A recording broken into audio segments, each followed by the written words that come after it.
हाय दोस्तों, welcome to enriching talks, जहां हम आपके सामने लाते हैं कुछ ऐसे लोग जिनसे आप रिलेट कर सकें और उनके लाइफ एक्सपीरियंसेस से कुछ सीख सकें।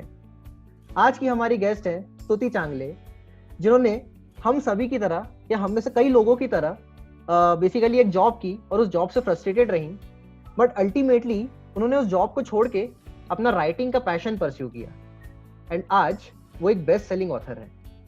सो उनके इसी सफर के बारे में हम आज के इस एपिसोड में बात करेंगे।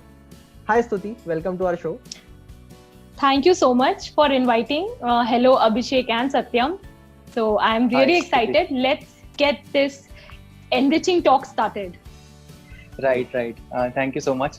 So पहले क्वेश्चन में मैं आपसे यही पूछना चाहूंगा कि आपने पहले इंजीनियरिंग करी, फिर एमबीए किया और अब आप एक बेस्ट सेलिंग नॉवेल के ऑथर हैं, राइट? तो क्या ये बेसिकली वही कहानी है कि पहले इंजीनियरिंग तो कर ही लेते हैं, फिर बाद में सोचेंगे कि एक्चुअल में क्या करना है?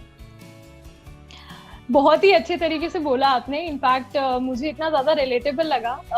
एक्चुअली इंडिया में क्या होता है ना कि हमें ये करना ही पड़ता है, बिकॉज हमारे आसपास जो हमारी फैमिली है, हमारे फ्रेंड्स हैं, वो हमारे डिसीजन को इतना ज्यादा इन्फ्लुएंस करते हैं कि एक पॉइंट आता है जब तक हम सोसाइटी के हिसाब से ड्रिवन होते हैं।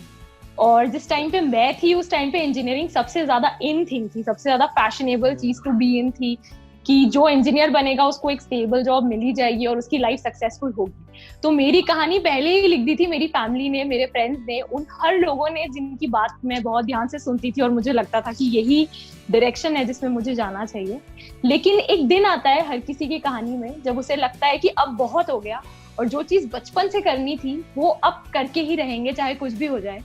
मैं बचपन से ही इंग्लिश क्लास में बेटर थी as compared to my maths classes, जिसकी वजह से मुझे हमेशा पता था कि मुझे लैंग्वेज में इंटरेस्ट है या मैं इंग्लिश में स्टोरी टेलिंग में कुछ आगे जाके करना चाहूंगी। बट वो एक डर और वो एक इन्फ्लुएंस आसपास के लोगों का, उसने कभी आगे नहीं बढ़ने दिया। बट फाइनली वो दिन आया, मैंने अपनी जॉब छोड़ी। तो मैंने पहले इंजीनियरिंग किया, बिल्कुल, फिर एमबीए किया और कुछ समय काम करने के बाद अपनी जॉब को क्विट करा।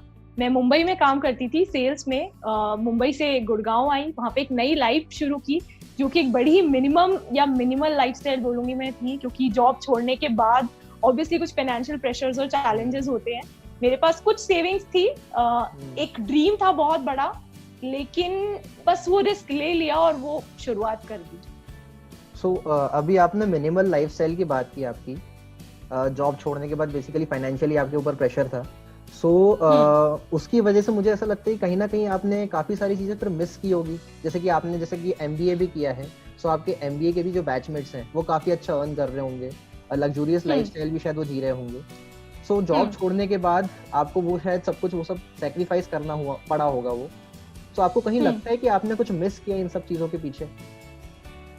मैं ऑनेस्टली बोलूंगी किया, बिल्कुल मिस किया। शुरू में ऐसा हो ही नहीं सकता कि आप उस चीज को मिस ना करो, क्योंकि आपके वही क्लासमेट्स थे, उन्हीं के साथ आप प्लेसमेंट्स में बैठे, सबकी प्लेसमेंट्स हुई। वहां भी एक कंपटीशन था कि कौन कितने का पैकेज लेके गया, राइट? ऐसे ही चलता है कॉलेजेस में, जो भी सुनेगा रिलेट करेगा अगर कॉलेज में है तो। और कॉलेज से निकलने के बाद आपने एक बिल्कुल ही रास्ता चुन लिया है जहाँ पे you don't have as much to spend as your friends. तो वो एक फियर ऑफ मिसिंग आउट की वो एक पार्टी हो रही होगी जिसमें मैं नहीं हूँ, वो एक गेट टुगेदर हो रहा होगा जहाँ मैं नहीं हूँ। और जब आपके सारे क्लासमेट्स बिग फोर्स में काम करते हैं, डेलॉइट में, केपीएमजी में, उनकी लाइफस्टाइल भी बड़ी लैविश होती है। तो आप वहां जाके एक्चुअली अफोर्ड भी नहीं कर सकते उस पॉइंट ऑफ टाइम पे उन पार्टीज को ज्वाइन करना या अपने फ्रेंड्स के साथ होना। और बिल्कुल मिस किया, ऐसा नहीं है। बट एक पैशन था, एक जुनून था कि नहीं, अपनी बुक को कंप्लीट करना है। यही मैं एक मौका दे रही हूँ अपने आप को, 2-3 साल का टाइम दे रही हूँ। हुआ नहीं हुआ, लेकिन मुझे अपना बेस्ट शॉट देना है। तो बुक लिखने की जर्नी ने बहुत ज्यादा सपोर्ट किया उस टाइम पे। वही मेरे लिए सुबह उठकर एक मोटिवेशन होता था। That was the only thing. And finally जब बुक कंप्लीट कर दी, oh my God, that feeling was the best feeling. उस फीलिंग के लिए फिर लगा सब कुछ जो छोड़ दिया कोई फर्क नहीं पड़ता। राइट, दैट्स वेरी इंस्पिरेशनल स्तुति। तो बेसिकली अब आपने बुक यहाँ पे लिख ली थी, एक फिनिश प्रोडक्ट था आपके पास में, लेकिन बुक को पब्लिश करना बहुत डिफिकल्ट काम होता है, राइट? तो आपने उसे कैसे पब्लिश कराया, वो प्रोसेस क्या रही? ही ज्यादा अच्छा क्वेश्चन है। और बहुत सारे राइटर्स को ऐसा लगता है कि हम एक बुक लिखेंगे, वो बहुत अच्छी होगी एंड वो बहुत सक्सेसफुल होगी, बहुत सारे लोगों तक पहुंचेगी और हम ओवरनाइट स्टार बन जाएंगे। आजकल बहुत सारे लोग इनफैक्ट राइटर बनने को सेलिब्रिटी बनने से भी कंपेयर करते हैं कि यार ये तो शॉर्ट वे फेम तक पहुंचने का। जैसे वो स्टार्टअप फाउंडर्स नहीं होते, उसने इतने लाख की फंडिंग उठाई, उसने इतने, तो मैं भी कुछ that thing is so much prevalent. But let me tell you the ground reality जो हर किसी को पता होना चाहिए स्टार्ट करने से पहले। अगर आप बहुत ज्यादा पैशनेट हो, बहुत ज्यादा इस चीज को करना चाहते हो और सिर्फ इसलिए कर रहे हो, तो बिल्कुल इस रास्ते पे जाओ। लेकिन अगर आप ओवरनाइट सक्सेस की तलाश में हो, सोच रहे हो कि आपकी एक बुक आएगी और आप मतलब मार्केट में आग लगा दोगे, it really doesn't work that way. बहुत सारे पब्लिशर्स को मैंने लिखा बुक कंप्लीट करने के बाद। एक्चुअली मुझे लगा था कि मैंने एक जंग जीत ली है बुक लिखकर, बट असली जंग तो उसी दिन शुरू हुई थी जिस दिन बुक लिख के खत्म की थी, क्योंकि उसके बाद बाहर की दुनिया से लड़ना था। यहाँ तक तो सारे स्ट्रगल्स और फियर्स इंटरनल थे। बहुत सारे पब्लिशर्स को लिखा, रिस्पॉन्स ही नहीं आया। ऐसा सबके साथ होता है जो नया ऑथर होता है, आपको प्रिपेयर्ड होना पड़ेगा। सब कुछ पता करा और फाइनली एक कंपटीशन हुआ पेन टू पब्लिश करके, जो किंडल ने उसी साल फर्स्ट टाइम इंडिया में लॉन्च किया था। किसी ने मुझे कहा यार ई बुक्स के जरिए से ही रीडर्स तो मिलेंगे, कोशिश कर, अपनी एंट्री डाल दे। और मैंने उसमें अपनी एंट्री डाल दी। मैं वो कंपटीशन जीती तो नहीं, बट लूजली टॉप 10 में थी। और वहां से काफी सारे मेरे जो शुरुआत के रीडर्स आए, जो शुरुआत की रीडरशिप मिली वो वहीं से मिली। वही मेरा एक बीटा टेस्ट हो गया कि यार लोगों को ये अच्छा लगा है तो मतलब अब कुछ एक नया प्रोडक्ट भी ला सकती हूँ मार्केट में, which can be a paper back, और लोगों को वो भी अच्छा लगेगा। तो जीती तो नहीं, बट वहां से सीखा बहुत कुछ और बहुत ज्यादा हौसला बढ़ा कि नहीं, मेरे लिखे हुए के लिए भी एक रीडरशिप है, एक मार्केट है और मैं भी वहां तक पहुंच सकती हूँ। और फिर अपनी पेपर बुक लॉन्च की। तो ये जो आप कह रहे हैं ना कि सक्सेसफुल हो गई, बेस्ट सेलर हो गई, ये ओवरनाइट नहीं हुआ। 10,000 के नंबर तक पहुंचने में भी ऑलमोस्ट 1.5-2 साल लग गए, if I have to be very honest. मतलब पेपर बैक को 1.5 साल लगा और उसके भी 3 महीने पहले से मेरी किंडल बुक लॉन्च हो चुकी थी इन ई बुक फॉर्मेट। तो बहुत लंबा टाइम लगा और मैंने सेल्फ पब्लिशिंग का रास्ता चुना, which is a little different from traditional publishing. यहाँ पे आप खुद ही एंड टू एंड सब कुछ मैनेज करते हो। It's like having a very a very small startup with limited resources, only one founder which is me, and running operations end to end। सब कुछ किया, मतलब लिखा भी, उसके लिए एडिटर्स भी ढूंढे, उसको फाइनल प्रोडक्ट को पैकेज किया, उसका बीटा टेस्ट जो मैंने आपको बताया जो किंडल पे हुआ वो भी मैंने किया। एंड जितनी भी चीजें इस बीच हुई, सब कुछ was something that I had to take care of। और फाइनली उस बुक को सेल्फ पब्लिश किया। बहुत सारे बड़े ऑथर्स भी एक्चुअली सेल्फ पब्लिश्ड हैं। तो पहले से इंडस्ट्री में एक टैबू देखा जाता था, लेकिन अब सबको पता है यार कि अगर कोई आपके आइडिया को सुने ना सुने, आपको उसको सुनना है और आपको उस पे वर्क करना है। राइट। सो स्तुति, आपने सेल्फ पब्लिश करने का डिसीजन लिया, obviously that was kind of investment. So इस तरीके से आपकी बुक मार्केट में तो आ गई थी, बट अब उसके बाद यूजर्स तक पहुंचे, प्रॉपर रीडर्स, मतलब बेसिकली रीडर्स उसे खरीदें, उसके लिए आपने क्या किया बेसिकली? मतलब क्योंकि it was your first book basically, so मतलब you were not a जाना पहचाना नाम in market, so yes. उसके बावजूद आपने 10,000 कॉपीज बेची। ऑब्वियसली टाइम लगा उसमें, बट ये स्टिल आपने कैसे इंश्योर किया? तो मैं आपको यहाँ पे ना एक बहुत ही मजेदार किस्सा बताती हूँ। बहुत सारे लोग जो मुझसे मिलते हैं वो यही बोलते हैं, जैसे ये इंटरव्यू भी यही से शुरू हुआ कि पहले आपने इंजीनियरिंग की, फिर आपने एमबीए किया और फिर आप राइटर बन गए, तो आपकी इंजीनियरिंग और एमबीए वेस्ट हो गया क्या? Like people have this feeling कि जो हमने पहले किया है वो वेस्ट हो जाएगा अगर हम कुछ नया करना स्टार्ट कर दें। ट्रस्ट मी, जो भी बुक की मार्केटिंग की, जो भी स्ट्रैटेजीज लगाई, डिजिटल मार्केटिंग सीखी, उसमें जितना मुझे मेरे इंजीनियरिंग के कंप्यूटर साइंस के ज्ञान ने और मेरे एमबीए के फाइनेंस, लॉजिस्टिक्स और मार्केटिंग के ज्ञान ने जितना मुझे हेल्प किया, ट्रस्ट मी, मुझे एक टीम लगती पूरा इसको रन करने के लिए। क्योंकि आजकल बुक पब्लिश करना भी एक एंड टू एंड शो है। ट्रस्ट मी, आपको मार्केटिंग देखनी है, आपको सोशल मीडिया हैंडल संभालना है, and everything I did on my own शुरुआत में।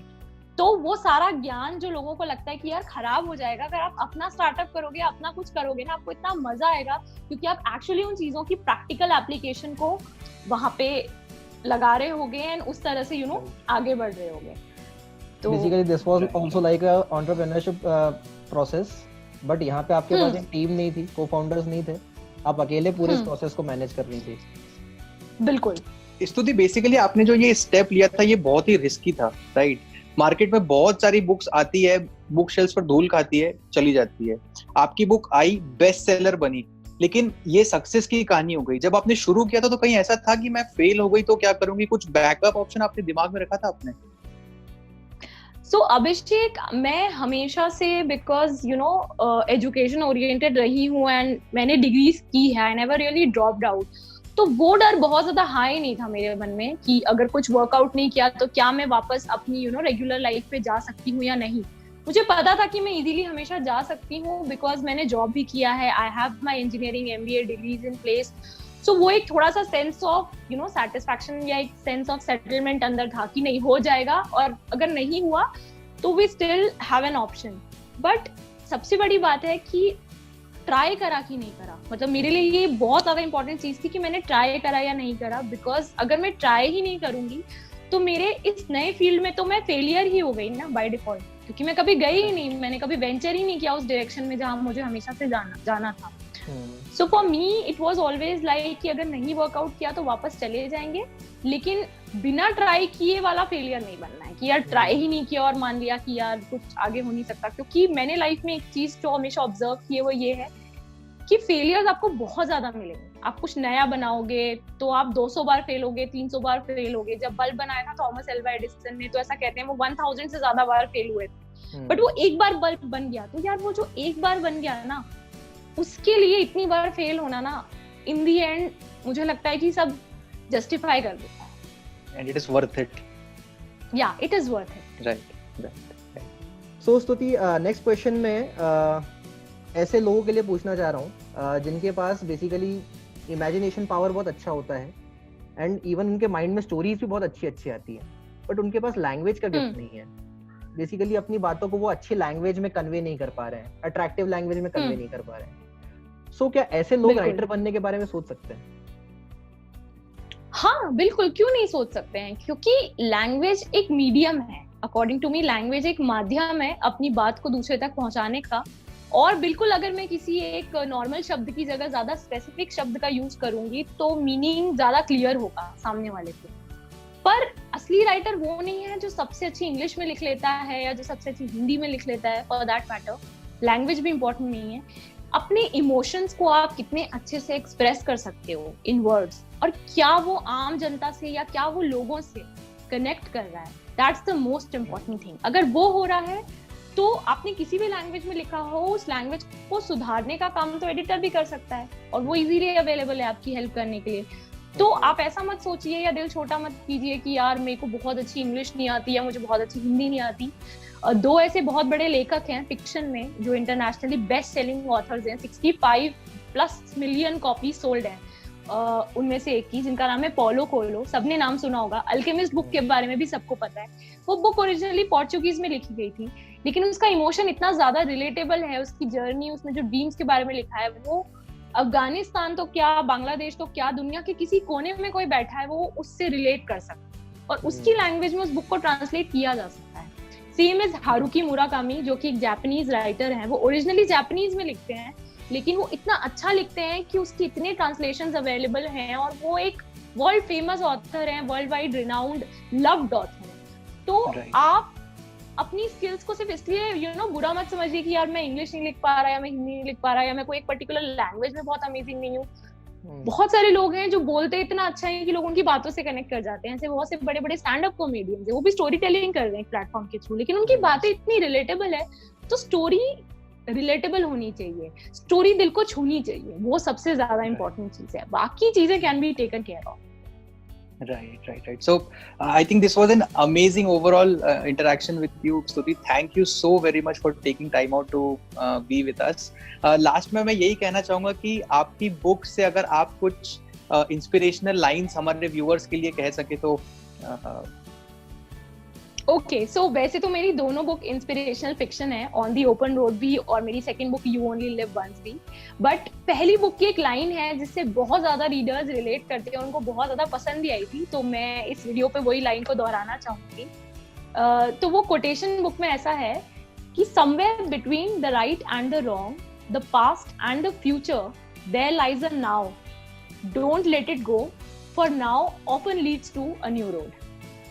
तो जिंदगी में जो सबसे ज्यादा इम्पोर्टेंट है वो अभी है, सही गलत से भी ज्यादा और किसी भी चीज से परे अभी है। अगर अभी को चुनोगे और एक नए रास्ते पर जाओगे तो जिंदगी किसी भी वक्त बदली जा सकती है। तो यहाँ मैं ना हर किसी से अपील करना चाहती हूँ, हर किसी से बोलना चाहती हूँ कि आप किसी भी एज ग्रुप में हैं, आप लड़का हैं, आप लड़की हैं, आप किस कंट्री में हैं, आप कौन से रिलीजन के हैं, आप कहाँ हैं, क्या कर रहे हैं, कुछ मैटर नहीं करता। सिर्फ ये जो अभी का वक्त है ये इंपॉर्टेंट है। और अगर इस अभी के वक्त में आपने डिसाइड कर लिया कि मुझे ये चीज करनी है या मुझे इस रास्ते पे जाना है, तो फिर आपको दुनिया में कोई ताकत रोक नहीं सकती। और अगर आपका वो निश्चय इतना ज्यादा स्ट्रांग है, मैं हमेशा परसिवरेंस की बात करती हूँ, जो मैंने आपसे अभी कहा कि आप 1000 बार फेल होंगे, लेकिन वो 1000 बार फेल होने के लिए नहीं, वो उस 1000 के बाद जो एक बार आप सक्सेसफुल होंगे उसके लिए वर्क करते हैं। और उसके लिए अभी शुरुआत करनी पड़ेगी, वरना लोग पूरी जिंदगी बस सोचते रह जाते हैं कि ये करेंगे, वो करेंगे, एक स्टार्टअप कर लेंगे, किताब लिख लेंगे, म्यूजिक सीख लेंगे, बट अपनी जिंदगी में इतने फंसे चले जाते हैं कि उम्र बीत जाती है और कभी उस चीज को फॉलो नहीं कर पाते। राइट। आई थिंक ये जो आपकी लाइन है ये आप ही की लाइफ की स्टोरी लग रही है मुझे, आपने इसे जिया है। राइटर्स की एक्चुअली बात यही होती है ना कि अपनी ही कहानी, अपने ही एक्सपीरियंसेस को वो इतने ब्यूटीफुली कन्वे कर देते हैं कि लोगों को लगता है वाह यार ये कहाँ से लेकर आया। बट प्रॉब्लम है, मतलब बात ये है, प्रॉब्लम या सोल्यूशन जो भी बोलो, सबकी जिंदगी एक सी है, उसी में से वो लाइनें उठाई हुई होती हैं, उसी में से वो लाइनें लिखी हुई होती हैं। I think it is very wonderfully written. Yeah. Thank you so much, Tutu. Okay. Thank you guys. Thank you for having me here. Okay. So I'm sure that was a really very enriching experience for our audience as well. Thank you, Stuti, for joining us. And thank you, audience, for watching our video. Please do like, share, and subscribe to this video. इसी तरह के कुछ दिलचस्प लोगों से मिलने के लिए. Thanks a lot.